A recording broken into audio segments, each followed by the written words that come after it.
আসসালামু আলাইকুম, কেমন আছেন সবাই? আশা করি সবাই ভালো আছেন। যেখান থেকে এই ভিডিওটি দেখছেন সবাইকে শুভেচ্ছা জানাচ্ছি। আজকের ভিডিওতে জানিয়ে দেব কুয়েতের সর্বশেষ খবর। প্রথমেই জানিয়ে দিচ্ছি ড্রাইভিং লাইসেন্স সম্পর্কিত আপডেট। স্বরাষ্ট্র মন্ত্রণালয়ের ট্রাফিক ডিপার্টমেন্ট হতে প্রকাশ করে বলা হয়েছে যে কুয়েতের ড্রাইভিং লাইসেন্স বানাতে কুয়েতি নাগরিক এবং আরব গালফের সিটিজেনরা 15 বছর মেয়াদী ড্রাইভিং লাইসেন্স পাবে। তবে যারা প্রবাসী রয়েছে তারা 3 বছর মেয়াদী ড্রাইভিং লাইসেন্স পাবে। আরেকটি রিপোর্টে বলা হয়েছে যে কুয়েতের হাইওয়ে রাস্তাগুলোতে ট্রাফিক ডিপার্টমেন্টের উন্নত প্রযুক্তির ইনস্টল করা ক্যামেরায় ড্রাইভিং করার সময় সিট বেল্ট লঙ্ঘন, টেলিফোন চালানো এবং খাওয়া বা পান করার ফুটেজগুলো উঠে আসছে। এতে করে সহজেই ড্রাইভারদেরকে পেনাল্টি, জরিমানা বা মুখালাফার মুখোমুখি হতে হবে।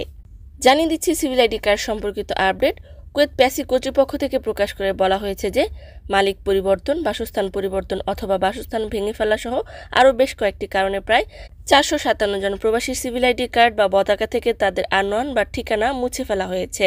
যাদের ঠিকানা মুছে ফেলা হয়েছে আগামী 30 দিনের মধ্যে প্রয়োজনীয় কাগজপত্র বা ডকুমেন্টস নিয়ে সিভিল আইডি কার্ড আপডেট করার জন্য কর্তৃপক্ষের সাথসাথে যোগাযোগ করতে হবে, আর নয়তো 100 দিনার পর্যন্ত জরিমানা হতে পারে।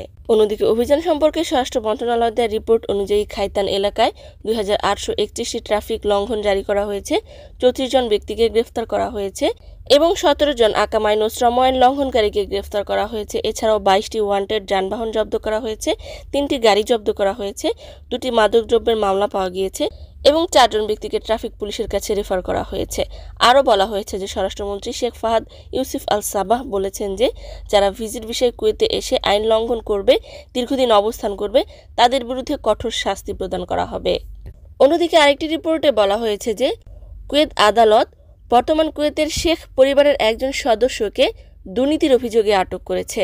মানি লন্ডারিংয়ের মামলায় যুক্ত থাকার অপরাধে তাকে কারাদণ্ডের শাস্তি প্রদান করা হয়েছে।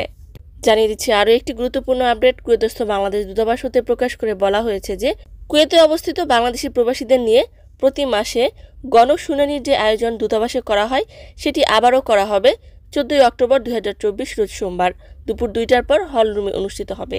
যারা বিভিন্ন ধরনের মতামত দিতে চান অথবা সমস্যার কথা তুলে ধরতে চান 14 অক্টোবর 2024 রোজ সোমবার গণশুনানিতে অংশগ্রহণ করতে হল রুমে উপস্থিত থেকে আপনাদের সমস্যাগুলো তুলে ধরতে পারেন। আজকের কুয়েতের সর্বশেষ কারেন্সি হলো কুয়েতি 1 দিনারে বাংলাদেশি 400 টাকা প্লাস। সর্বশেষ গোল্ড প্রাইস হলো 1 গ্রাম 22 ক্যারেট স্বর্ণের দাম 24 দিনারে 175 পয়সা। কারেন্সি এবং গোল্ড প্রাইস সময়ের তারতম্যে কম বেশি হতে পারে। সম্মানিত ভিউয়ার্স, আজকের মতোই ছিল আপডেট। পুরো ভিডিওটি দেখার জন্য ধন্যবাদ। এই ধরনের ভিডিও পেতে চাইলে ইউটিউব চ্যানেলটিকে সাবস্ক্রাইব করে দিবেন, ফেসবুক পেজটিকে লাইক এবং ফলো করে দিবেন। যারা পূর্বেই করেছেন সবাইকে ধন্যবাদ। আজকের মতো বিদায়, আল্লাহ হাফেজ।